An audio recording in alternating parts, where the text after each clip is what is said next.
Bonjour et bienvenue sur cette vidéo qui va vous présenter toutes les bases à connaître pour bien comprendre puis utiliser les fonctions date et heure.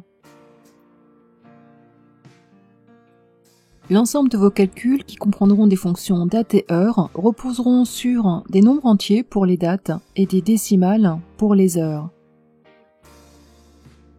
Une date est en fait un nombre entier et la cellule est formatée pour afficher la représentation de cette date. Le calendrier de notre application sous Windows numérote les dates depuis le 1er janvier 1900, qui correspond au chiffre 1, jusqu'au 31 décembre 9999, soit 2 958 465.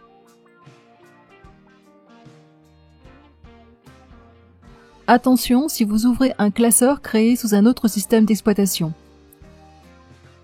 Sous le système d'exploitation Macintosh, le numéro de série 1 correspond non pas au 1er janvier 1900, mais au 1er janvier 1904. Il y a donc 1462 jours de décalage, soit 4 ans et 2 jours, entre les calendriers par défaut Mac et Windows. Les personnes qui conseillent d'utiliser le calendrier 1904 le font parce qu'ils supprimeraient un bug lié au 29 février 1900, qui n'existe pas, et qu'il permet de faire des calculs sur des heures négatives. Aussi, vous pouvez sélectionner le calendrier 1904 dans un classeur spécifique. Déplacez-vous dans les options Excel. Sélectionnez le menu Options avancées. Déplacez-vous sur la rubrique Lors du calcul de ce classeur et cochez l'option Utiliser le classeur depuis 1904. À savoir, cocher cette option ne modifiera pas le calendrier par défaut de tous vos classeurs Excel. Cocher, cette option ne concerne que le classeur actif.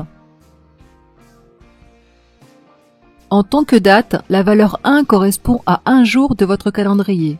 En tant qu'heure, le chiffre 1 correspond à 24 heures. Si je prends la valeur 0,625 par exemple et que je la convertis en heures, j'obtiens 15 heures.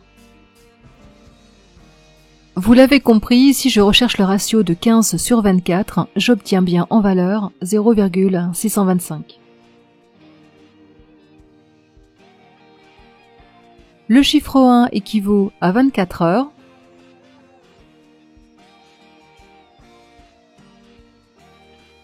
« 1 divisé par 2, 0,5 correspondra donc à 12 heures. Et 1 sur 24, soit 1 heure, nous donnera un ratio avec un grand nombre de décimales qui est 0,4041666667. C'est pourquoi travailler avec les heures, c'est travailler avec les décimales de 0 à 1.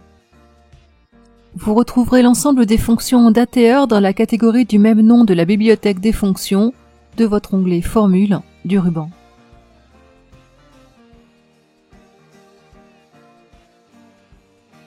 Pour insérer la date du jour, utilisez le raccourci clavier CTRL et le point-virgule. Pour insérer l'heure, utilisez la touche CTRL et les 2 points. Vous pouvez utiliser les 2 raccourcis dans une même cellule.